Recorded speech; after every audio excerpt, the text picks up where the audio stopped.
Coba ada nggak yang kalian tangkap dari ayat 9 sampai yang ke berapa itu? Sampai yang ke 19. Nah, apa yang kira-kira kalian kira-kira dapatkan dari sana? Lukas 20 ayat 9 sampai 19.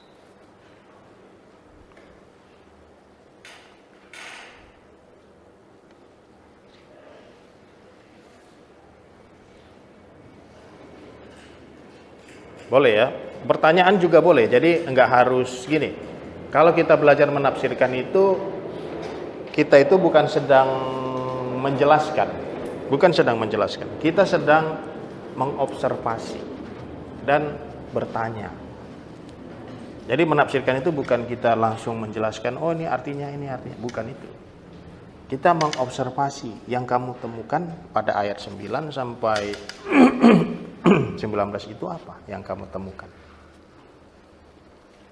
Ada hal yang kamu mau tanyakan? Itu yang paling penting.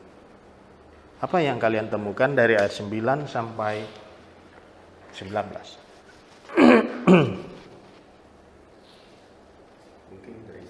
Silakan. Apa yang kalian temukan? Kita observasi. Apa yang kalian temukan?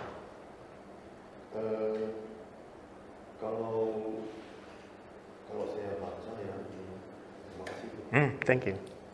Kalau saya baca kita mengenai perumpamaan ini 9 sampai 19 itu sebenarnya ada bayangan saya itu kok ada cerita seperti gini ya.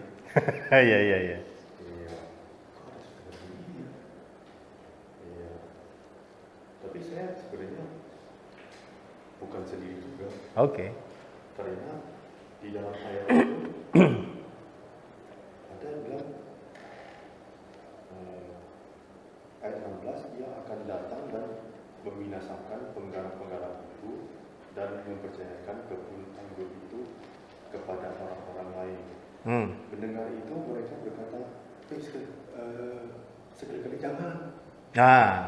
Oke. Waktu Tuhan Yesus itu bercerita, Iya. terus ada reaksi yang tiba-tiba bilang, Jangan, iya. Jangan itu dong. Iya. Jangan itu tuh maksudnya apa? Oke, good. Jangan gitu ceritanya dong. Jangan gitu dong ceritanya. Betul. Ada yang kedua, jangan pengennya gitu dong. Oke. Berarti ada kemungkinan dia menangkap juga maksudnya mungkin ya. Tidak tahu juga maksudnya. Jadi saya merasakan juga. Jangan gitu. Betul. Jadi aku merasa. Kenapa dia berespon begitu, ya kan?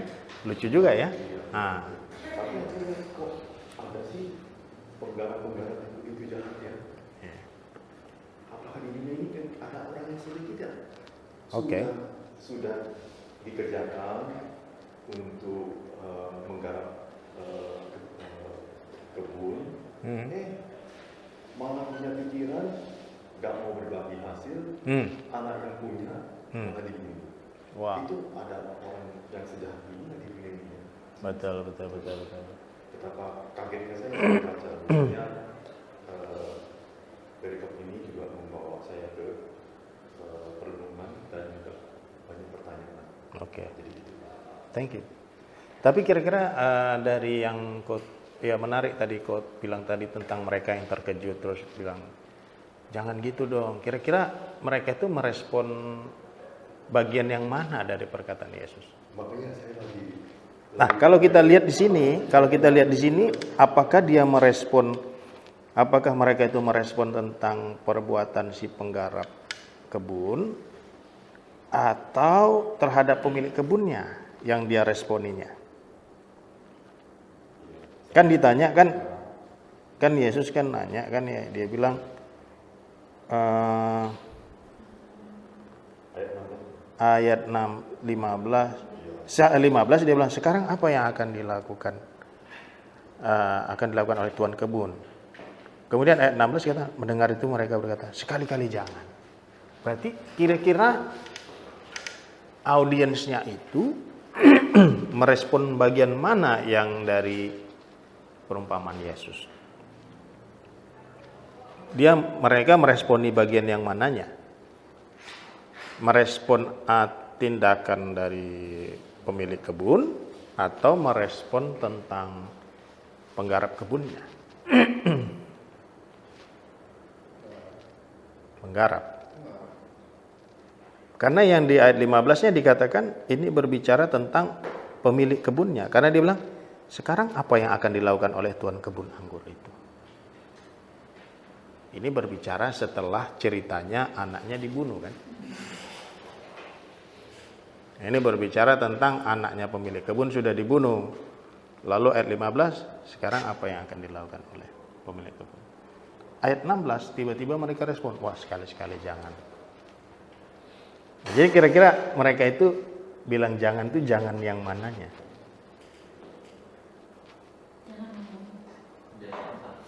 Seperti yang si pemilik kebun sudah punya kebun terus kasih orang sampai ketiga sampai itu, saya sekali-sekali jangan, kalau bisa jangan menjadi seperti si pemilik kebun. Makanya pas itu Yesus bilang bagaimana dengan ayat ini yang batu biru seperti itu dibuang. Jadi mereka menolak keputusan yang si pemilik anggur yang sampai tiga orang sampai menyerahkan anaknya sendiri. Oh gitu. Makanya ketika ada sebelah ayat, langsung mereka bilang, ini berarti untuk kita ini. Menarik tadi kamu bilang untuk kita. Sekarang dari kitanya itu sebenarnya ada berapa audiensi di situ? Ada berapa model audiens? Ada berapa jenis audiens di situ? Ya. Kira-kira di situ ada berapa jenis audiens kalau kita perhatikan? Pemilik sama Bagus kalian bicara gitu. Tetapi kalau kalian perhatikan tulisan yang ayat 9 sampai 19 itu sebenarnya ada perumpamaannya, ada audiensnya. Jadi Injil itu kan narasi, di mana di dalam narasi itu ada perumpamaan. Jadi ceritanya ini kan ada narasi, dalam narasi ada perumpamaan. Nah, tadi Lenda kan bilang ini tentang penggarap apa. Itu kan masuk ke dalam genre perumpamaan. Tetapi di luar dari perumpamaan itu ada hal terjadi. Ada pembicaraan antara Yesus dengan audiens. Audiensnya siapa aja? Kalian coba temukan di situ. Hah? Dasarnya imam-imam ahli Taurat, dasarnya ayat sebelumnya di mana itu juga harus sebutkan. Ayat yang kedua ya. Memang dia lagi bicara dengan mereka kan? Oke, good. Kemudian ayat 19 juga. Oke, berarti dia lagi bicara dengan mereka. Apakah hanya dengan mereka? Siapa lagi? Orang banyak. Berarti ada orang banyak, dan antara orang banyak itu ada imam-imam dan ahli. Berarti ada dua jenis audien ini. Ya kan? Yang mana bagaimana kamu bisa membedakan dua jenis ini? Apa sifat daripada dua jenis audien ini? Ada berbeda atau sama saja? Bedanya di mana? Kalau yang menurut aku sih bukan sekali-sekali jalan itu audiens yang imam-imam dan ahli Taurat. Oh gitu. Berarti itu yang bilang sekali-kali jangan. Kalau orang banyak itu yang kalau mungkin mendengar, nggak ada komentar. Kenapa kamu bilang bahwa yang bilang sekali-kali jangan itu adalah ahli Taurat? Karena di ayat seterusnya dikatakan ini bicara tentang kita. Soalnya kan sebelumnya akan dibinasakan penggarap itu. kalau kamu perhatikan di atas, yang bagian atas sebelumnya, waktu Yesus menyampaikan perumpamaan itu, sebenarnya dia sampaikan perumpamaannya, dia lagi ngomong sama siapa? Semua audiens. Kamu yakin? Tapi kalau dari perumpamaan ini bicara kepada imam-imam sama ahli Taurat. Saya sih apresiasi jawabannya, cuman maksudnya kalau kamu perhatian pada ayat yang sebelumnya, waktu Yesus bertanya kepada mereka tentang pada ayat 3, waktu Yesus bertanya tentang baptisan Yohanes, ya kan? Kemudian ayat setelahnya mereka tuh tidak mau ngomong lagi. Coba perhatikan. Silakan. Kalau menurut kan yang sekali-sekali jangan tuh masyarakat orang kerumunan banyak sama imam. Ya. Terus kenapa imam-imamnya nggak berani menangkap Yesus? Karena jawaban mereka tuh tentang sekali-sekali jangan langsung dibantah sama Tuhan Yesus. Jadi imam-imam jadi kerumunannya tuh kayak sadar gitu sama omongan Yesus.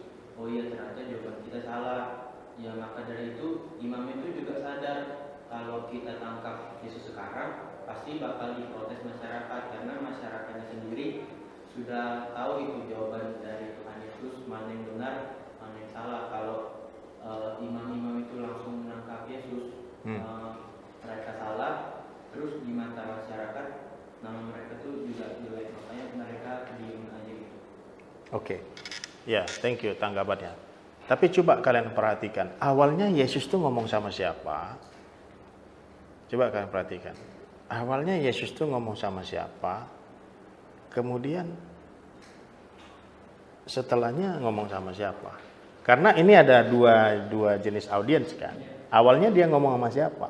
Yang lebih intens.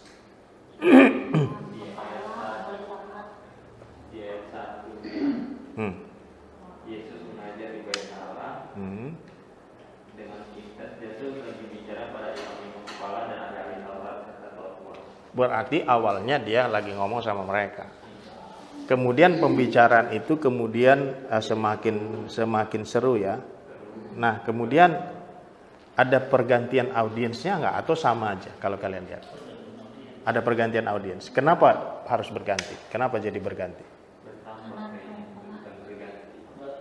Jadi switch dia kan? Ya, kalau aku melihat di ayat yang kedua, dan mereka berkata kepada Yesus, katakanlah kepada kami dengan kuasa Tuhan. Ini kan pertanyaan imam untuk menjebak. Oke. Terus selanjutnya? Dari situ tuh Intens. Ke imam-imam sama ahli Taurat itu Yesus bicara sama. Intens mereka kan? Iya. Orang banyak cuma nonton kan? Oke. Terus. Ya, sampai ke akhirnya ke keturunan murid itu masih mengacu kepada mereka juga. Tapi waktu itu Yesus sudah ngomongnya ke siapa? Karena kalau kamu perhatikan waktu intens itu kan jadi tegang itu suasananya. Nah, ada perubahan nggak?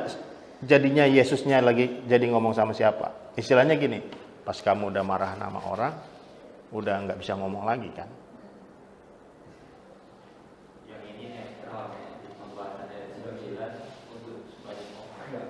Sorry, apa maksud saya? Iya. Kalau saya baca sih, kalau dari ini dia tidak mengarahkan pada Farisi atau kepada imam, tapi mengarahkan kepada semua orang yang ada di situ. Kalau kita baca, Yakin? yakin. Kalau ayat 9 dikatakan kepada orang banyak. Kepada rumahnya, bukan kepada imam saja gitu. Makanya di ayat sebelumnya apa? Imam Farisi aja, mereka merasa. Makanya di ayat sebelumnya apa yang terjadi? Sengit kan? Komunikasi yang sengit kan? Komunikasi yang sengit kemudian sepertinya ada deadlock atau lancar-lancar aja kalau kamu perhatikan. Enggak ada dialog karena mereka sudah merasa Ada deadlock, ada mati, terkunci jadi ngomongannya. ya, Karena mereka sepertinya enggak mau jawab pertanyaan Yesus. Karena Yesus kan tanya, menurut kamu baptisan Yohanes itu dari surga atau dari mana? Terus kan deadlock. Mereka bilang kalau dari surga, Yesus benar ini. Kalau kita bilang nggak tahu, kena kita nih sama orang banyak. Jadi gimana? Bohong dia. Bohongnya kayak mana? Nggak tahu katanya. Berarti deadlock kan? Habis itu kan Yesus nggak ngomong lagi. Kira-kira Yesus ngomong lagi nggak sama mereka? Karena mereka udah bilang nggak tahu. Berarti ada switch sepertinya ya. Gimana kira-kira kalau kalian lihat? Istilahnya debat-debat, wah ini nggak jujur dia ngomongnya. Akhirnya Yesus mengambil kesimpulan dari pertanyaan penjebakan imam-imam itu. Di ayat 8 dia bilang, jika demikian aku juga tidak mengatakan kepadamu dengan kuasa manakah aku melakukan itu. Stop. Akhirnya baru Yesus ke orang banyak. Orang banyak. Berarti ada dua audiens. Ini udah curang ini, udah nggak jujur, gua switch gitu kan? Karena udah tegang juga kan? Berarti dia switch ke orang banyak. Berubah. Jadi kemudian tadi kan kalian bilang yang jawab sekali-kali jangan itu adalah imam. Kira-kira masih kesimpulan masih di situ nggak kira-kira? Karena kan tadinya kan mereka udah nggak ada ngomong lagi. Istilahnya udah kayak sama-sama kesel lah gitu ya kan. Ya kan misalnya gitu kan. Dasar lo nggak curang, lo nggak jujur lo ngomongnya gitu. Itu misalnya. Itu kan. Dah gua ngomong sama yang lain aja. Gitu. Kira-kira begitulah kalau kita orang duniawi, tapi mungkin Yesus mungkin ada maksud juga dia switch kan, karena dia pikir gue kalau nurusin ngomong sama ini dia nggak objektif punya dia nggak ngomongnya kan gitu. Berarti terjadi switch audience dari audiensnya tadinya intens dengan sangat engage sekali dengan ahli Taurat orang Farisi, dia nggak jawab, switch ke orang banyak. Berarti waktu dia ngomong perumpamaan itu ke siapa? Orang banyak, tapi masih didengerin sama imam-imam. Kan gitu kan? Nah, apa lagi yang kita temukan? Coba.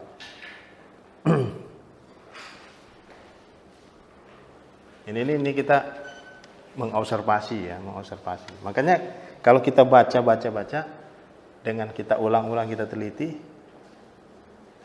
kadang-kadang nggak seperti yang kita asumsikan yang tertulis itu. Ya, apa lagi coba yang terjadi?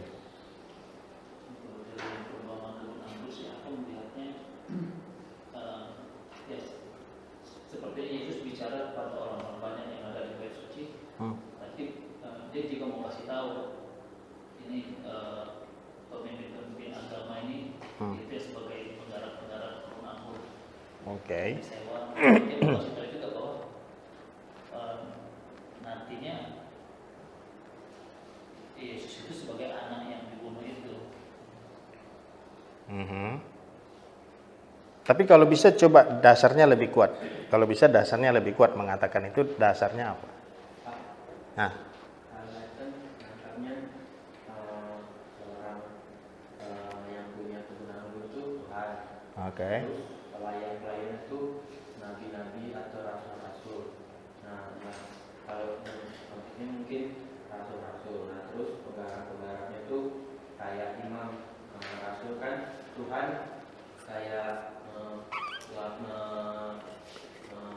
mewasakan mewahyukan ke rasul untuk ngasih tahu kayak gini kayak ngasih tahu instruksi dari Tuhan ke manusia.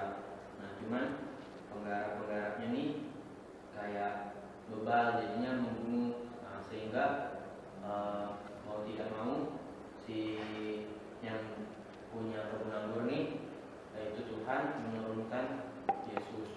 Nah, karena kondisinya kayak gambaran gitulah. Yesus sudah datang ke dunia, akhirnya dihukum gitu.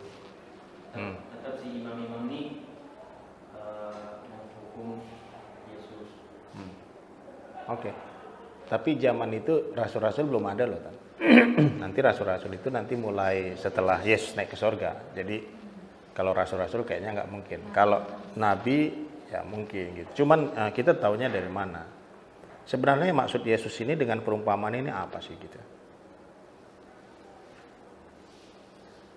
Tadi Virgo coba ini teman, cuman dasar landasannya apa dengan mengatakan itu gitu. Kan kita nggak bisa asumsi kan dasar landasannya apa. Dan kalau kalian perhatikan, kenapa Yesus ada di lokasi itu saat kapan? Kita perlu tahu juga itu kenapa Yesus ada di situ, ada di tempat itu, kenapa. Dan sebenarnya apa yang sedang terjadi, apa yang akan terjadi dengan Yesus. Gitu. Nah, makanya kita perlu membaca Injil Lukas secara keseluruhan supaya kita tahu pada saat itu plotnya itu lagi di mana. Ini kan terjadi sebuah perubahan plot. Pada pasal 19 yang terakhir dikatakan di sini, tetapi mereka tidak tahu bagaimana harus melakukannya sebab seluruh rakyat terpikat kepadanya dan ingin mendengarkan dia. Pada pasal 20 terjadi perubahan plot karena dikatakan pada suatu hari, berarti ini suatu plot baru. Pada suatu hari ketika Yesus mengajar orang banyak di Bait Allah. Nah, Yesus itu ketika itu sedang apa? Itu tahapannya dari perjalanan hidupnya, itu tahapan di mana? Awal, tengah, akhir. Di mana?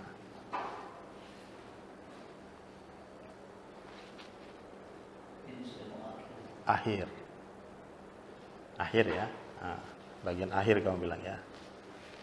Karena alasannya apa kira-kira? Kenapa akhir?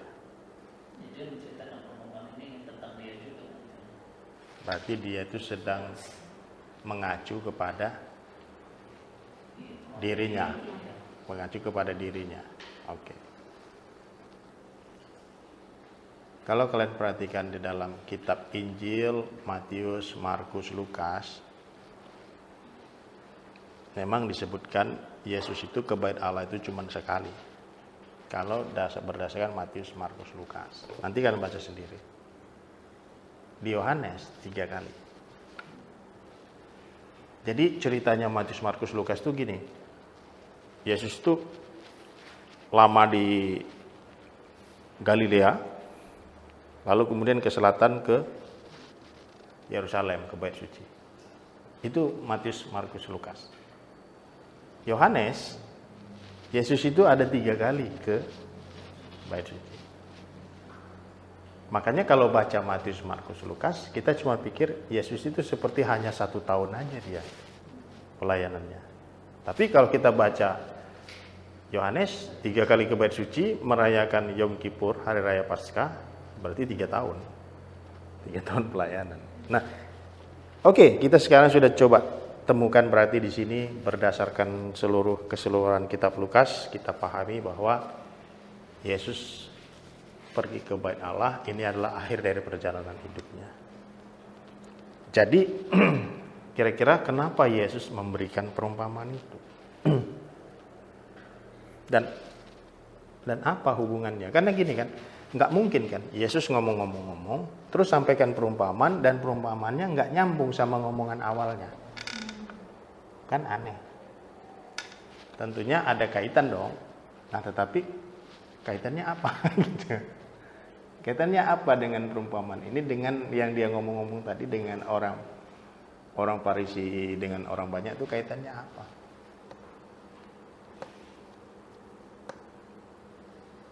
Pasti ini merupakan satu kesatuan dong, cuman hanya beda genre aja. Tadi bedanya narasi, naratif, kemudian jadi genrenya perumpamaan.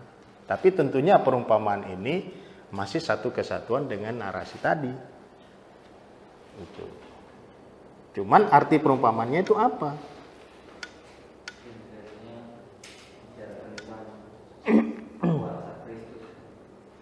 Tentang bagaimana kuasa Kristus itu seperti kayak mereka sedang menyatakan ini siapa kamu tuh siapa sih sebenarnya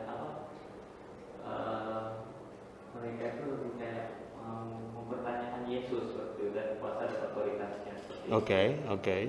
Dia cuma bertanya dengan ini dan yang ayat 9 tadi masih berkaitan sih dengan sebelumnya. Nah itu memang bicara tentang kuasanya juga. Tapi Yesus menceritakan tentang perumpamaan tentang kondisi bisa dibilang dunia saat kondisi di situ dunia saat itu gitu, bahwa sebenarnya Tuhan sudah berusaha berulang kali Iya. untuk yang saya angkut itu, yang ada angkut itu ya untuk dunia ini, untuk orang-orang yang Tuhan sedang mau cari yang ini, dan dia kasih kesempatan untuk orang ini menggarap. Oke. Ada orang yang menggarap, tapi dia kirim orang lain juga untuk apa? Ada orang mana yang bahasa? Iya, iya.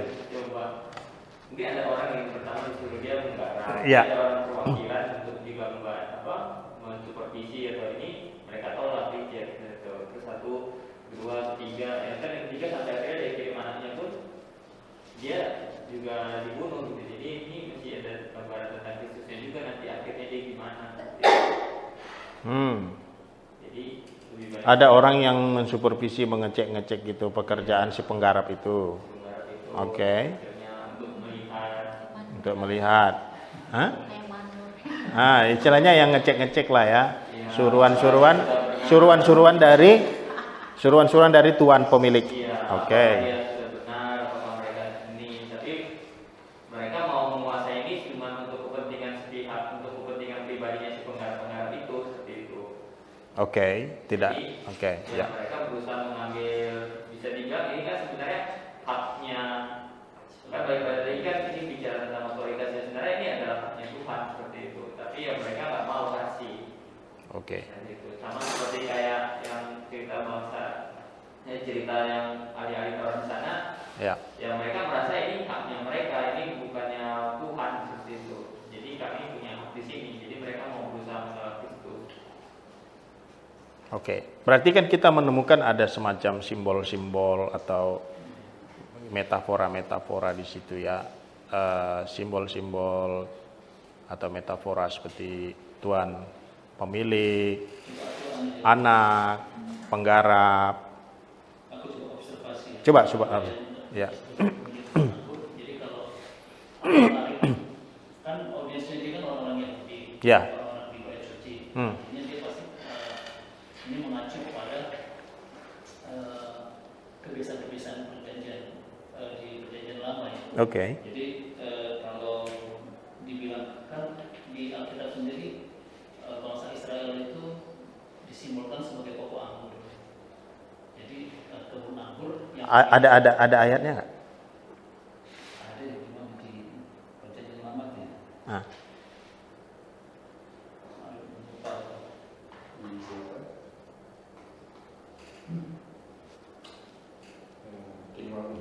Nah, ini juga bagus juga. Tadi kamu singgung dari perjanjian lama. Menurut kamu, waktu Yesus bicara perumpamaan itu, dia akan menggunakan perumpamaan yang menggunakan simbol-simbol yang asing bagi pendengarnya atau menggunakan yang memang sudah familiar bagi mereka.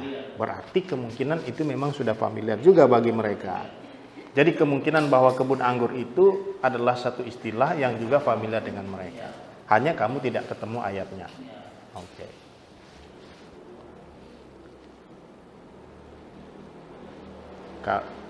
Kamu tidak ketemu ayatnya berarti kan masih asumsi. Dalam interpretasi asumsi itu tidak boleh. Tapi saya bisa bantu Yesaya 5 ayat 7. Coba kamu baca Yesaya 5 ayat 7. Tapi asumsi nggak boleh. Kalau interpretasi asumsi tidak boleh. Harus ada buktinya. Kalau tidak ada ayatnya tidak boleh. Itu ngarang namanya. Yesaya 5 ayat 7.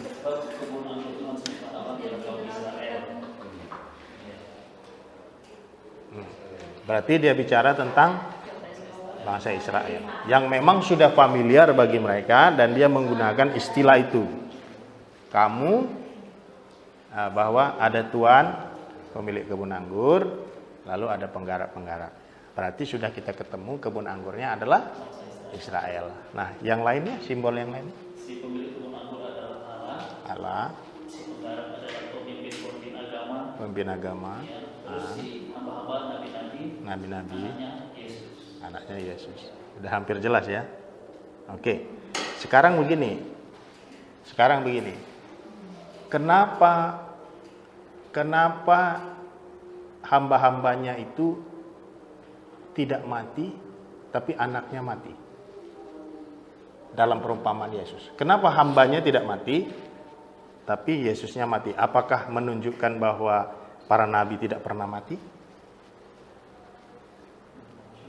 Tidak. Kenapa Yesus membuat perumpamannya seperti itu? Secukupnya boleh spekulasi. Nggak apa-apa, coba. makanya gini. Makanya gini, dalam interpretasi harus punya landasan yang kuat gitu. Ya, nggak apa-apa. Coba aja. Ini kan kita belajar. Oke. Kenapa hambanya tidak mati tapi anaknya mati?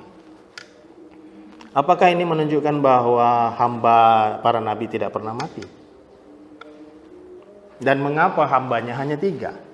Bukan apakah berarti nabinya hanya jumlahnya 3? Nah makanya, kenapa kira-kira? Nah makanya ini saya kasih tahu ya. Nah silakan, coba nggak apa-apa kasih pendapat. Kalau dari saya mungkin ini perumpamaan menggambarkan betapa kerasnya hati mereka itu sampai yang ke anaknya pun sampai anaknya sendiri datang pun mereka bunuh. Itu ungkapan betapa kerasnya hati mereka atau si penggarap yang dikasih percaya itu sebelumnya. Kenapa 3 kali? 3 itu biasanya kan sudah kayak apa? Kayak ada pernah pokoknya kalau nama pengganti 3 pokoknya kalau 3 kali itu artinya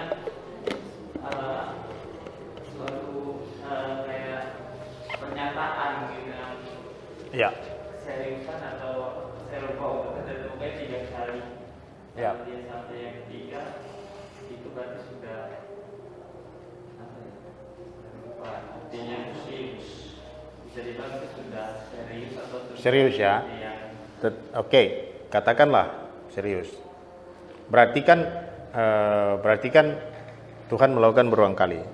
Hanya jadi pertanyaan kenapa hanya 3 kali dan kenapa hambanya tidak mati, tapi anaknya mati. Kenapa Yesus membuat perumpamannya seperti itu? Kenapa nggak dibilang hambanya juga mati, lalu anaknya mati? Karena memang mengacu pada Yesus itu sendiri. Karena Tuhan memang Yesus juga mati. Oke. Jadi kita harus paham bahwa perumpamaan itu selalu yang ditekankan satu hal. Contoh, ada perumpamaan yang salah ditafsirkan orang tentang 5 gadis bijaksana, 5 gadis yang bodoh. Misalnya, ada orang yang mengatakan begini dalam khotbahnya. Jadi saudara-saudari Bapak Ibu sekalian, ini 5 gadis yang pertama pergi dengan mempelai laki-laki ini egois. Karena dia tidak membagi minyaknya kepada teman-temannya, saudara. Dia nggak memahami genre perumpamaan, hanya menekankan satu hal.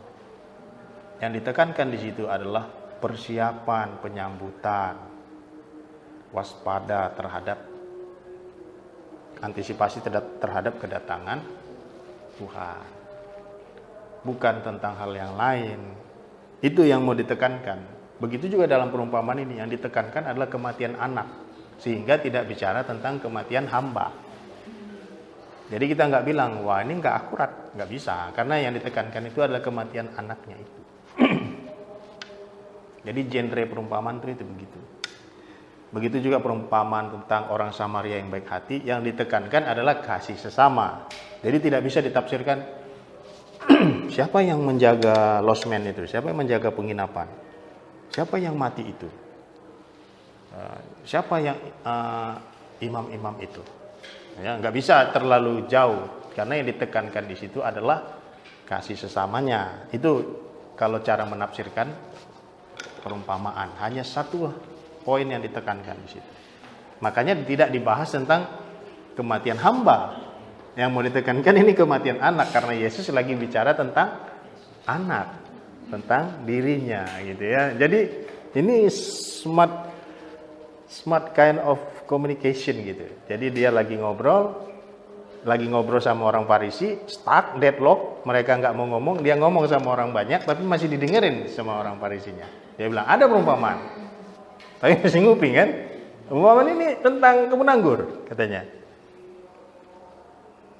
Pemilik kebun anggur memberikan pada penggarap, karena dia mau pergi. Lalu penggarapnya kurang ajar, gak mau memberikan hasilnya. Sudah dikirim, tuannya sudah kirim, hamba-hambanya sekali, 2 kali, 3 kali, tidak dikasih, malah dianiaya, tidak dibilang dibunuh.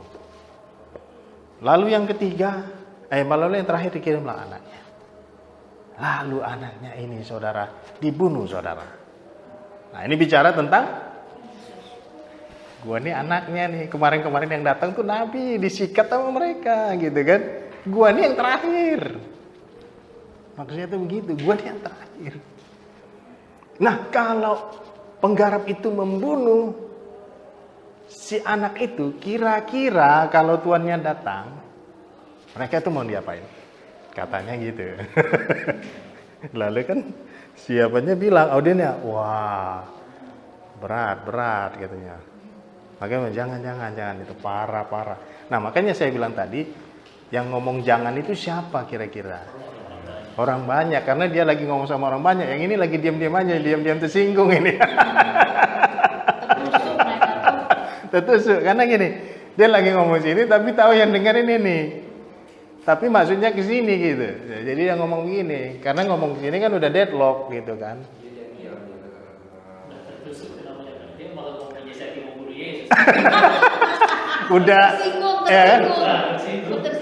Udah tersinggung. Udah ketahuan dan Tuhan sudah tahu hatinya. Tapi mau kasih punchline-nya gimana? Kasih punchline-nya dengan perumpamaan. Jadi tujuan perumpamaan itu sebenarnya mau memberikan punchline sambil dia mikir-mikir artinya apa. Waktu udah paham baru terkejut. Kamu lihat ayatnya di mana bilang nggak sadar? Nah, maksudnya para ahli Taurat untuk meresponin ini mereka nggak sadar kalau kan mereka tahu nih, ya kan? Kita baca bagiannya. Lalu ahli Taurat dan imam-imam yang 19 ya, kepala imam kepala berusaha menangkap dia pada saat itu juga. Oke. Ya kan? Sebab mereka tahu. Mereka tahu. Terus? Tapi mereka lakukan juga gitu kan? Keras hati. Tahu. Tahu. Tahu.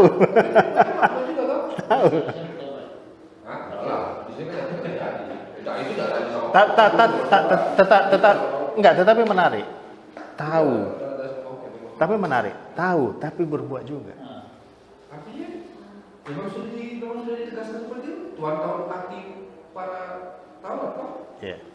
Menarik ya? Sama kayak Judas kan? Menarik. Dia udah tahu. Tapi berbuat juga. Bukan dipilih.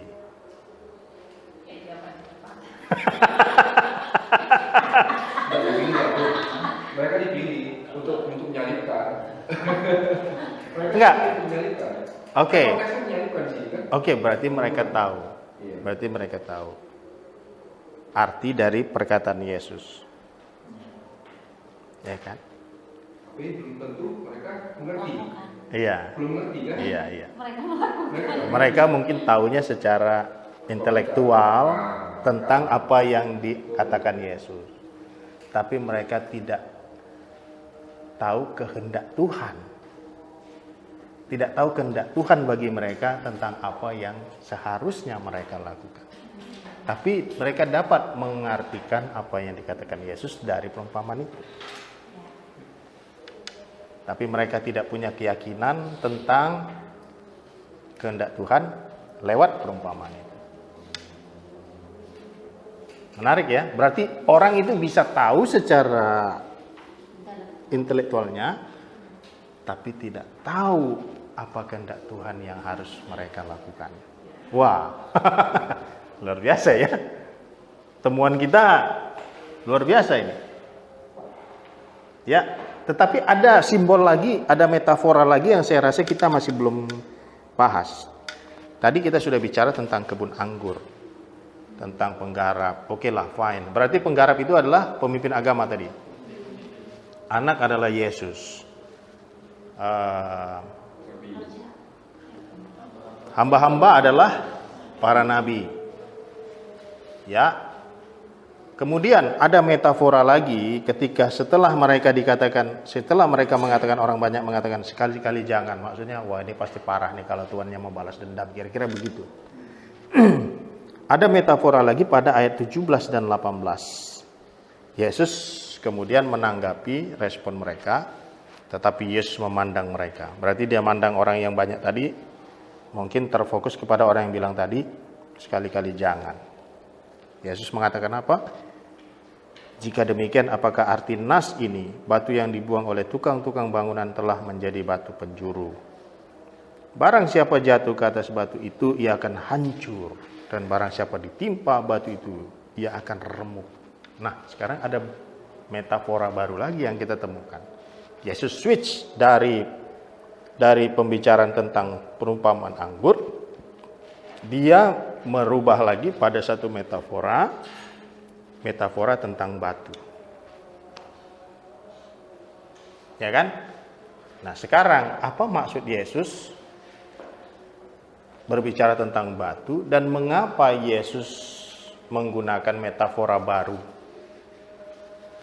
yaitu batu, dan tidak lagi berbicara tentang kebun anggur. Kebun anggur dianggap udah selesai, lalu ini bicara tentang batu.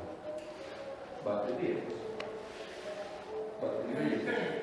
pembuktinya adalah kenapa digunakan batu ini. Yesus sendiri mencoba dilihat di Mazmur 118. Oke. 118 ayat ke-22. Batu yang dibuang oleh tukang-tukang bangunan telah menjadi batu penjuru. Oke. Dan kalau kita baca dalam konteks dari atas sampai seterusnya, kita bisa nangkap bahwa yang dimasukkan batu di sini adalah Yesus sendiri, Yahweh itu sendiri, Tuhan itu sendiri. Oke, yang lain setuju? Itu aja. Kalau kita mengerti. Yang lain setuju? Kalau dia mengacu pada Yesus, tapi setelah dia kan akhirnya anaknya mati, makanya dia bangkit, dia akan jadi batu itu, jadi batu penjuru. Oke.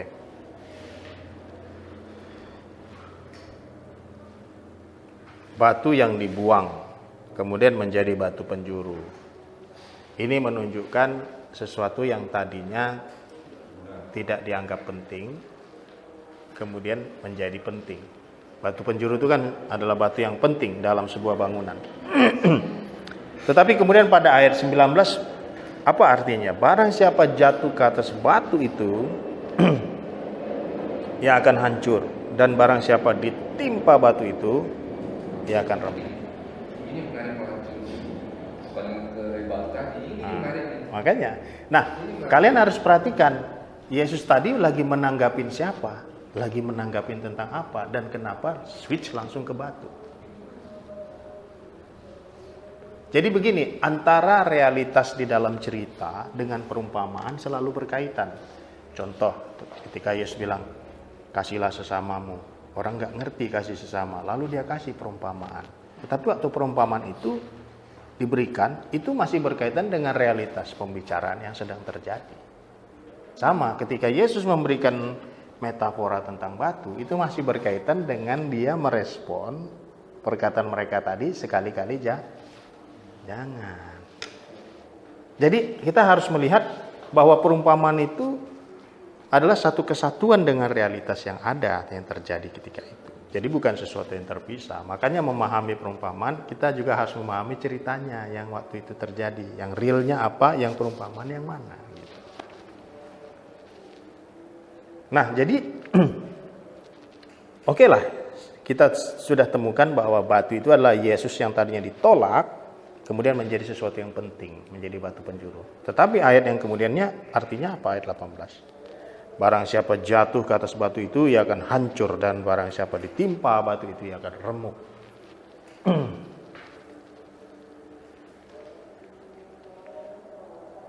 Apa bedanya antara perumpamaan tadi, pesan utama daripada yang kebun anggur, dengan pesan utama dari batu, apa? Ini mengandung pesan yang sama atau berbeda? Kebun anggur dengan batu.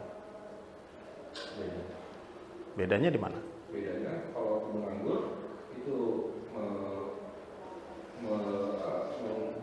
membuatkan dia tentang kematian, proses kematiannya. Iya.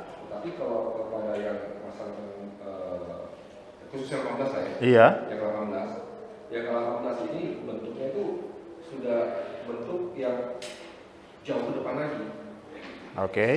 Bukan lagi pada saat kondisi saat itu, bukan, tapi dibuat yang ke depannya lagi. Oke. Jadi perbedaannya apa tuh? Bahwa zaman Nero hancur,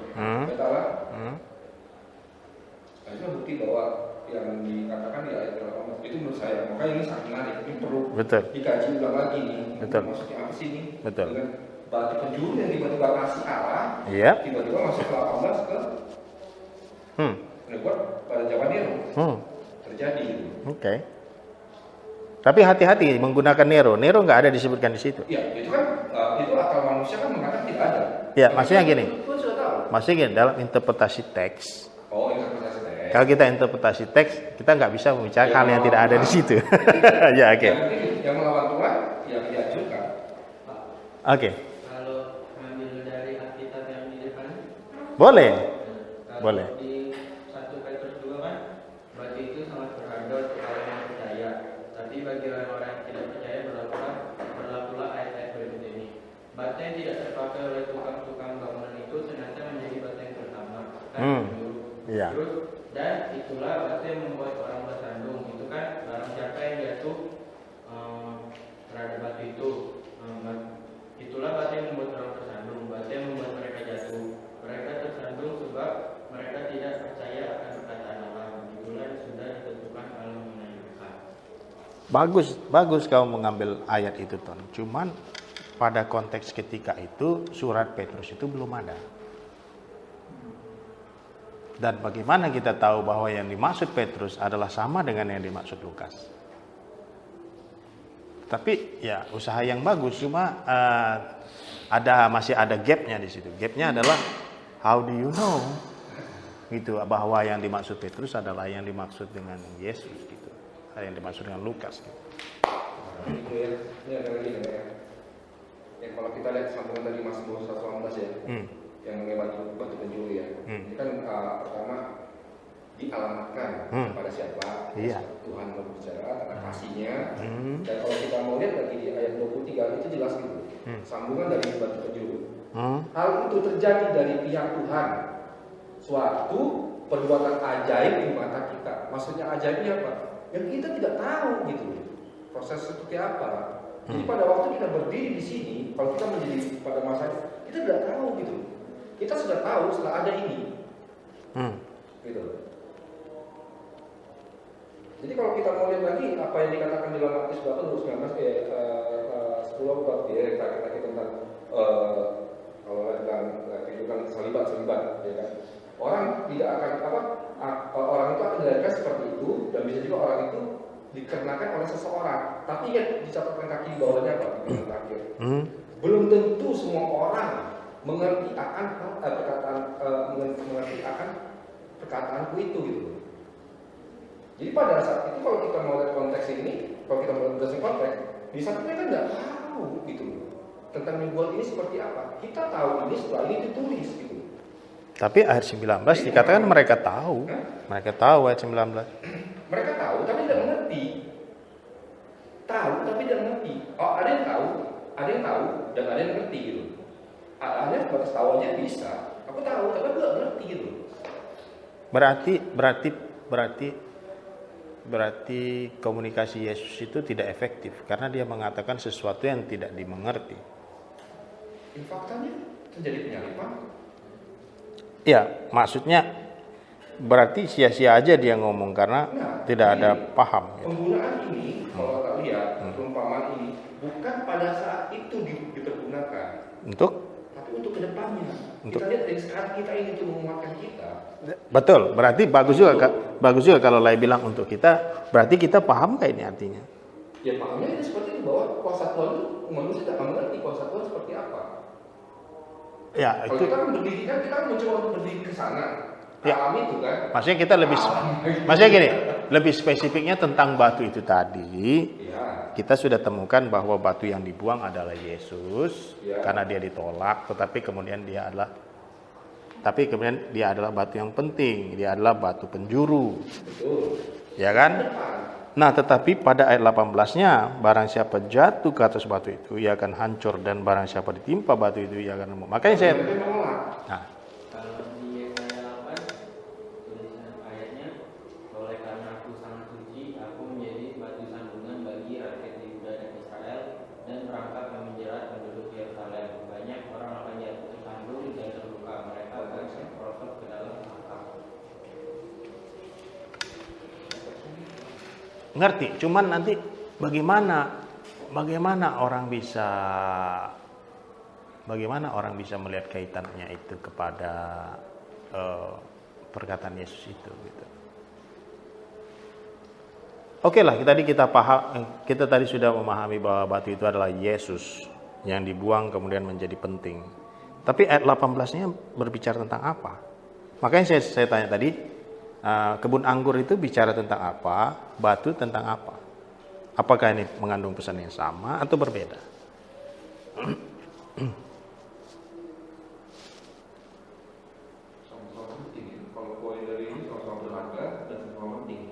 Tetapi tentang apa? Spesifiknya kebun anggur dan spesifiknya tentang batu. Ingat tadi, waktu Yesus menjelaskan tentang kebun anggur, orang banyak paham, makanya dia bilang, wah sekali-sekali jangan. Batu bingung. Waktu switch ke batu, berarti tentang apa itu? Kan dia bilang, nanti kalau tuannya datang, kira-kira menurut kalian apa yang akan terjadi? Wah sekali-sekali jangan. Lalu switch ke batu. Nah batu ini tentang apa? Tentang Hah? Tentang apa sih? Enggak, tentang apa? penghakiman. Maksudnya gini. Awalnya tadi kan tentang Yesus datang itu mencoba untuk menyelamatkan kebun anggur itu yang sudah diserobot sama penggarap. Salvation rencananya memang untuk menebus mati kan. Keduanya tentang apa? Judgment,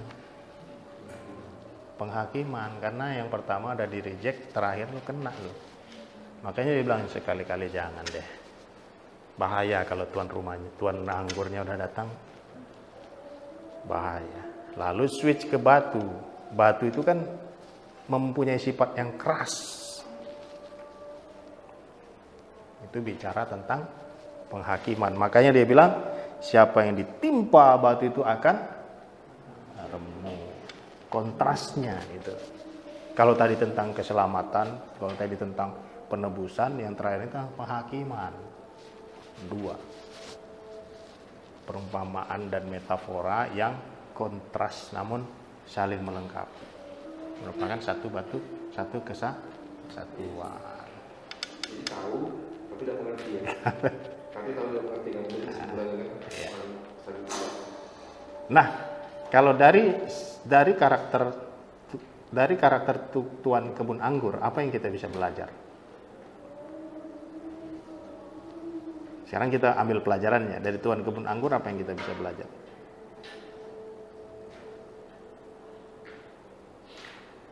Apa yang kita bisa belajar dari perumpamaan ini juga yang lain juga tentang yang lain juga boleh yang kalian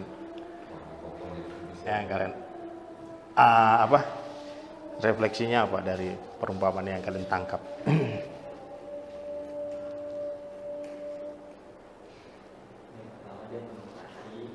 Ya.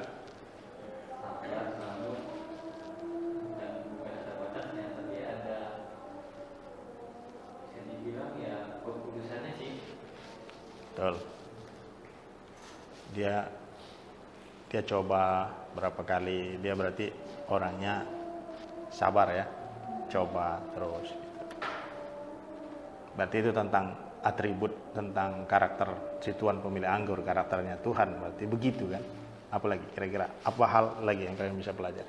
Walaupun kelihatannya Tuhan itu kalah kan, dia kan dibunuh. Tapi ujung-ujungnya Tuhan juga yang menang. Betul. Tuhan pasti akan selalu menang pada akhirnya. Apalagi kira-kira? Di Mazmur 118 itu lah bunyi semua. Kalau kita membaca. Mazmur 118 itu jelas bunyi. Apa itu? Itu dikatakan apa? Bahwa kasih Tuhan, bagaimana mereka yang melawan, seperti efeknya apa. Jadi pasti di sini ya mengenai benanggung ini jelas. Kalau kita lihat baca di Matius yang awal pertama kali perkawinan di mana lagi? Hana, ya kan? Betapa pentingnya anggur ini dan betapa mahalnya anggur ini. Berarti pada saat itu komuniti anggur itu sangatlah berharga. Terus?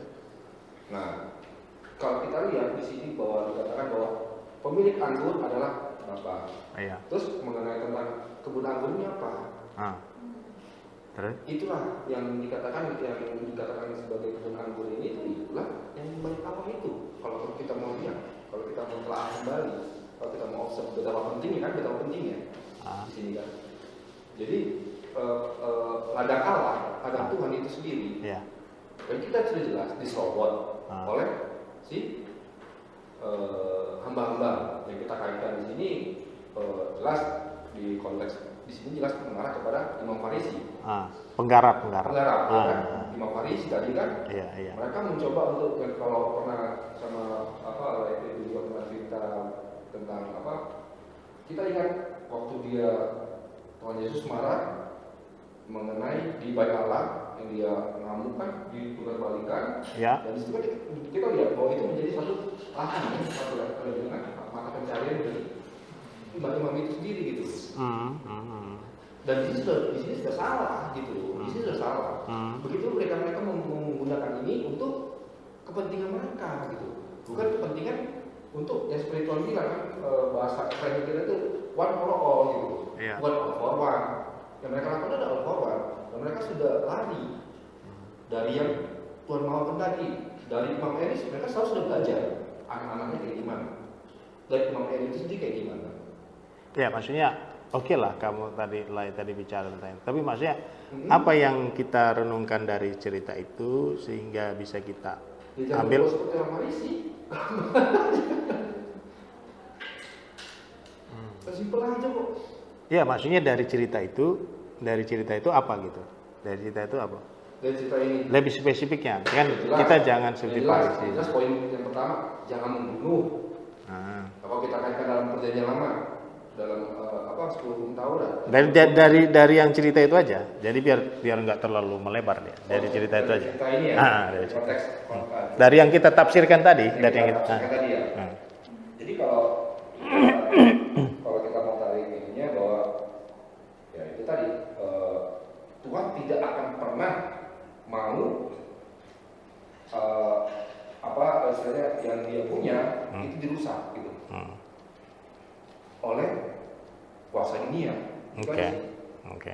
Dia otoritasnya mau dikasih tahu sama dia. Ini loh aku, wes macam-macam loh. Tapi mereka sudah menyalahgunakan semua ini semua kan. Kalau mau sedikit melebar, menyalahgunakan. Sama halnya anggur tadi. Buru lah kita ngomongin buru lah. Penggarap, iya buru. Iya. Mereka bandel kan. Besok lu siapa sih? Aku gaji lu kok. Kita gaji tuh aku ngidupin membuat kau jadi hidup sekarang ini gitu. Nah, maksudnya ya seperti itu sih. Oke, ada lagi yang lain? Tadi kita udah dapat yang kita pelajari ternyata atribut Tuhan itu ternyata dia sabar. Dia mau mencoba ya. Nah, kemudian tadi dari Lai tadi bilangnya ya janganlah kita seperti orang Farisi itu. Ya kan? Kemudian apa lagi yang dapat kita ambil dari interpretasi itu? Karena gini, kalau kita hanya sebatas menginterpretasi sampai di kepala, ya udah dia cuma sampai di kepala gitu. Nah, tapi maksudnya bagaimana pelajaran ini bisa kita terima di dalam hati dan diri kita, dalam kehidupan kita, apa yang kita pelajari? Kalau oleh dan terbiasa dengan gaya gayanya kan berapi-api. Nah, terus. Ya gimana? Memang secara aku seperti ini, bukan aku marah dah. Iya. Kalau aku marah beda. Aku marah diam. Terus. Nah, itu aja sih Mas. Iya. Ya kalau yang kaget ya, jelas ya. Iya, makanya. Setelah makanya ini kan berarti kan yang tadi kan kita sudah nyampe di kepala tuh, kita interpretasi. Nah, sekarang yang kita bisa terima dalam hati kita yang mana? Tadi atribut Tuhan. Jangan seperti Farisi, apa lagi? Kita sebagai manusia tuh jangan mudah khawatir. Karena kayak tadi itu kan atribut Tuhan, ya bagaimanapun iblis mengecoh-ecohkan rencana kita. Oke. Tetap Tuhan tuh yang menang gitu. Jadi Tuhan yang kita menang. sebagai manusia tuh jangan cepat khawatir. Ya. Betul. Tuhan tetap akan jadi pemenangnya. Apalagi Jos? Ya, sama seperti ya, teman-teman. Mungkin kalau dari saya, ya semuanya itu dalam kontrolnya Tuhan. Dari rencana sampai mana, dan seperti kayak tadi Bisa dan semuanya punya rencana, tetap rencana Tuhan yang jadi seperti itu. Oke. Jadi cerita dia konsisten dari awal tentang kematian anaknya sampai sekarang, dan itu terjadi. Jadi, Oke. kalau saya yang anggap belajar bahwa ya, semua itu dalam kontrolnya Tuhan, tidak ada yang keluar dari kontrol dia. Walaupun Good. seolah-olah sepertinya penggarap itu yang punya, Good. atau mungkin orang yang manusia yang punya rencana. Gitu. Mantap. Apalagi? Apalagi? Keselamatan ya. Apalagi? Dari sisi Yesusnya gimana kalian melihat pelayanan Yesusnya, perjuangan Yesusnya gimana kalian melihatnya? Dari cerita itu. Dari sisi Yesusnya kalian lihat apa? Hatinya sungguh besar. Hati dia, tantangannya, Memang salah. dia menghadap kesabaran. Dia menghadapi orang-orang yang menghadapi orang yang mau jebak dia, begitu giliran ditanya enggak menjawab. Hah? Bukan kabur. Enggak mau jujur gitu nah jawabnya. Curang. Berarti kan kita bisa memahami tantangan dalam pelayanan Yesus itu juga nggak mudah ya. Dia ketemu orang yang keras-keras kepala juga gitu kan. Ya kan? Pas ditanya, mereka udah tahu jawabannya, nggak jawab.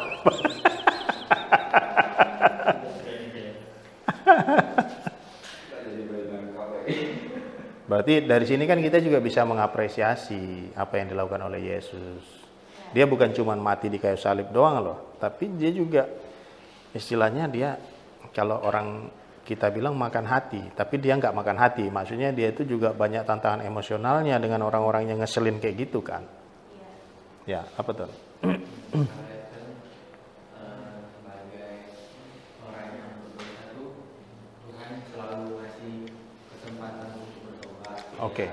Si penggarap itu kan, Iya. dia pukulin orang sampai Tuhan ngasih kesempatan. Kasih kesempatan. Tetapi bukan berarti saat Tuhan membuka kesempatan tersebut kita bisa berbuat enaknya. Iya. Kayak si penggarap itu sampai bunuh anaknya pemilik kebun. Tapi kalau kita lihat dari batu, Tuhan itu juga tegas. Khusus kalau kita memang bebal, sudah dikasih kesempatan bertobat tapi tetap Betul. ya Tuhan bakal menggilas kita gitu. Betul. Jadi kita tahu Tuhan itu seperti itu. Tuhan yang memberi kesempatan, tapi kalau lu nggak bisa dikasih kesempatan, habis. Artinya Tuhan itu begitu loh. Tuhan itu orang yang kasih kesempatan, walaupun dia dirugikan di awal, dia kasih kesempatan. Tapi kalau orang itu tidak ambil kesempatan, dia juga tegas. Wah, berarti kita dari sini kita makin kenal Tuhan kita. Tuhan kita itu seperti itu gitu. Kan lo jadi politik jadinya. Hah? Alegori. Kan cara dia berarti dia, dia baca ini makanya dia baca. Iya, bagus SBY. SBY tak baca. Kok di politik sih? Iya. Berarti gini, kalau kita dikasih kesempatan ya kita perlu menggunakan kesempatan itu, ya kan? Itu. Karena kalau kita tidak ambil kesempatan itu, maka kita akan dihakimi. Gitu. Ya sudah banyak sekali yang kita. Oh ya silakan kok. Ada hal yang mungkin mau disampaikan silakan. Ada hal yang. Aku bisa rasain kok. Kalau kamu ada mau Jelas. Silakan. Kayaknya sih sudah banyak. Enjoy ya. Maka aku tadi ada bilang sama aku tak. Ya maksudnya kan ada perumpamaan seperti itu sebenarnya membuat aku jadi terkaget juga kan. Kok ada perumpamaan seperti ini ya? Hebat ya. Habis itu ada Berarti kita juga bisa memahami intelektualitas Yesus itu luar biasa ya. Dahsyat ya, dia bisa kasih perumpamaan begitu. Enggak, dan waktu dia ngomong gitu, ngerti loh mereka itu. Ya kan? Waktu dia ngomong gini, dia bilang ngerti mereka. Ngerti apanya? Arti ceritanya. Bukan ngerti kehendak Tuhan. Nah, bukan ngerti kehendak Tuhan, ngerti arti ceritanya. Gitu. Berarti cara komunikasinya hebat ya. Sama ini juga kan, Yesus ngomong begini kan sama orang-orang yang Ngomongnya ke sana. yang hebat-hebat itu kan, akhirnya kan dia mengalihkan lagi ke Iya. ini, maksudnya Hebat. dia Jadi nggak tersinggung jadi sama dia orang. gini, dia udah stuck di sini, dia udah tahu kalau ngomong sini kan percuma. Ngomongnya ke sini, tapi yang ngerti di situ. Tapi ada juga Eh? sih, maksudnya apa kalau kita ini kenapa dia mengalihkan? Bukan mengalihkan sebenarnya. Bukan mengalihkan, betul. Dia nggak Dia buang tidak waktu mengalihkan. juga kan. Jadi Iya betul. dia berdiri tetap di dalam itu kan dia. Mereka tahu, tapi mereka tidak mengerti. Makanya dia cecar terus. Tuhan Yesus kan apa menekankan ya bangsa di pastur sama dia.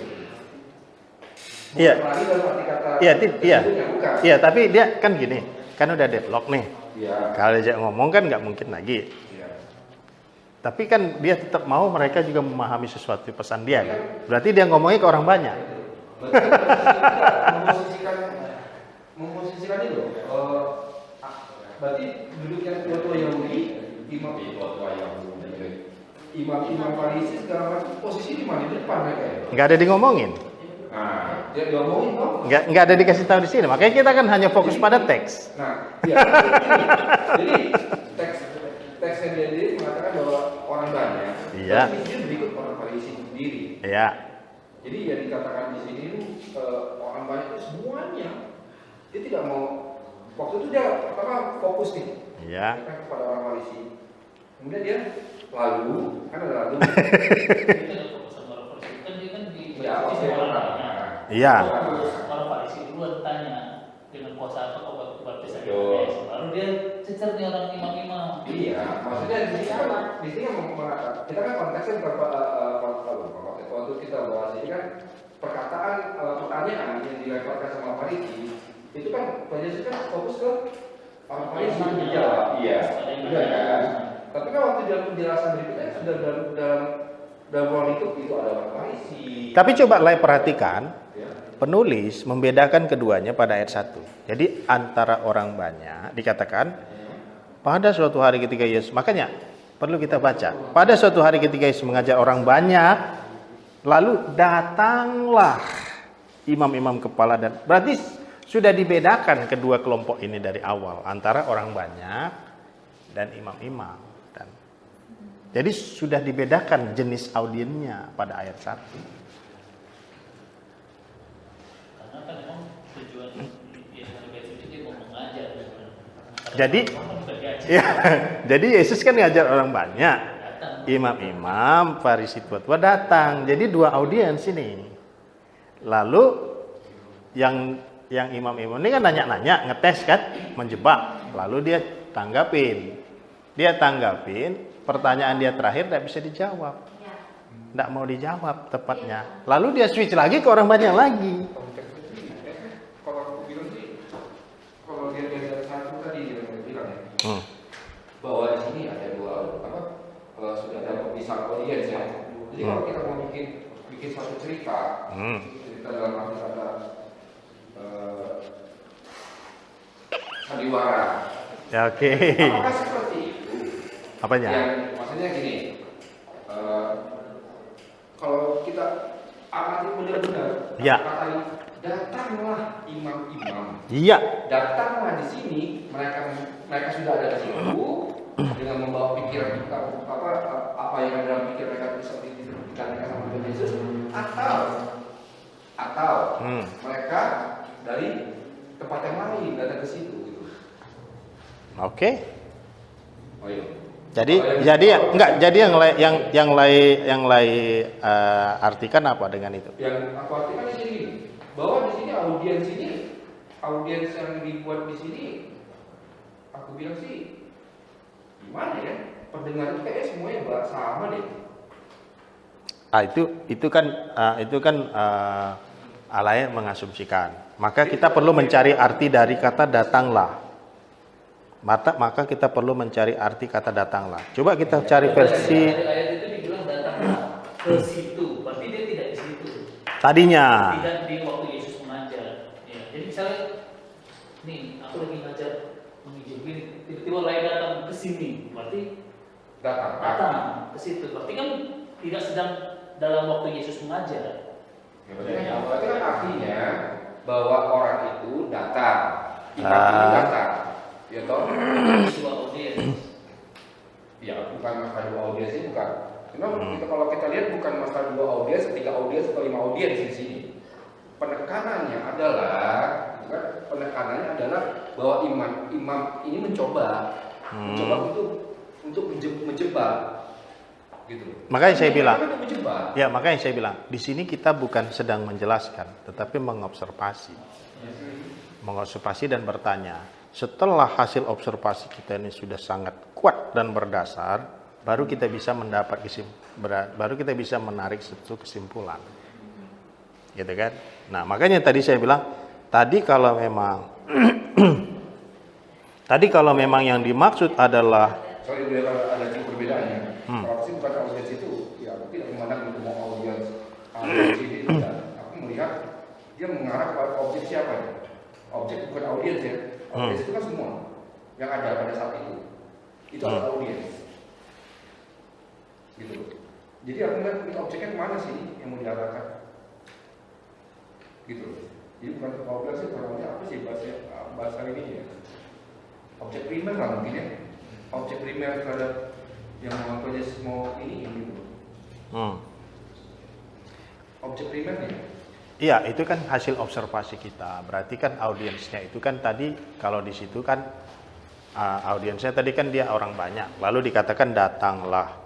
Nah, kalau berdasarkan di sini Alkitab, di sini juga disebutkan came up the chief priest, datang. Itu.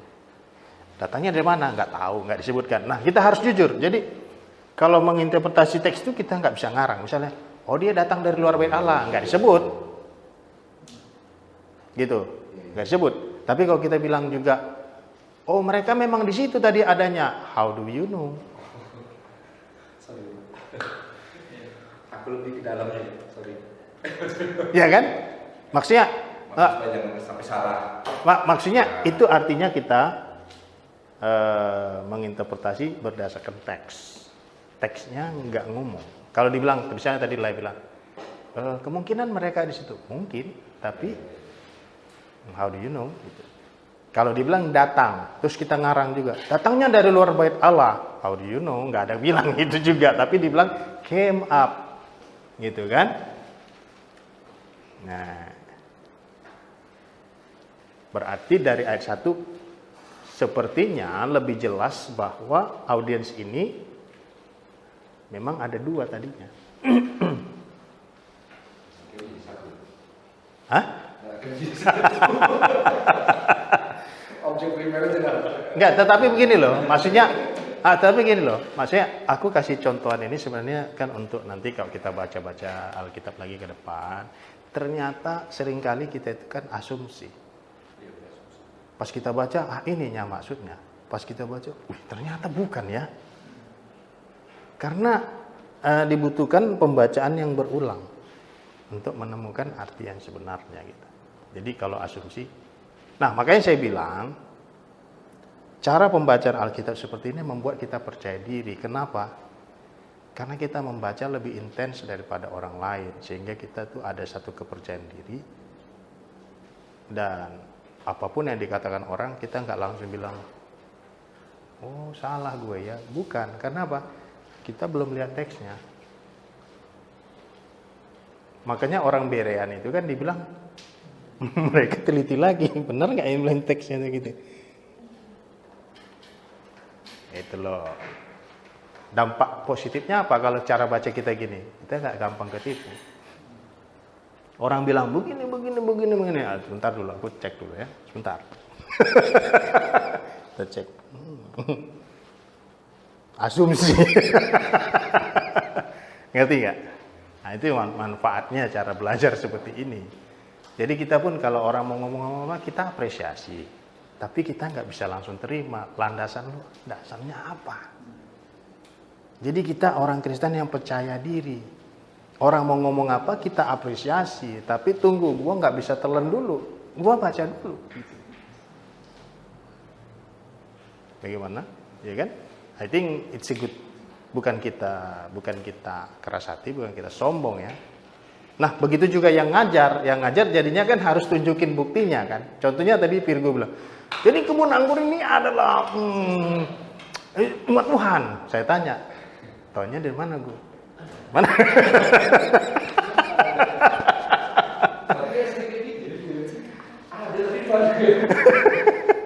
Begitu dah. Ya, oke. Tapi itu sebenarnya itu hanya tools lah, ya. Jadi kita next time kan kita waktu baca, ternyata dengan bacaan gitu aja, kita nggak pakai apa alat-alat apa, buku-buku apa secondary, bisa kita dapat insight yang luar biasa kan, gitu. Oke, itu saja. Mari kita tutup di dalam doa.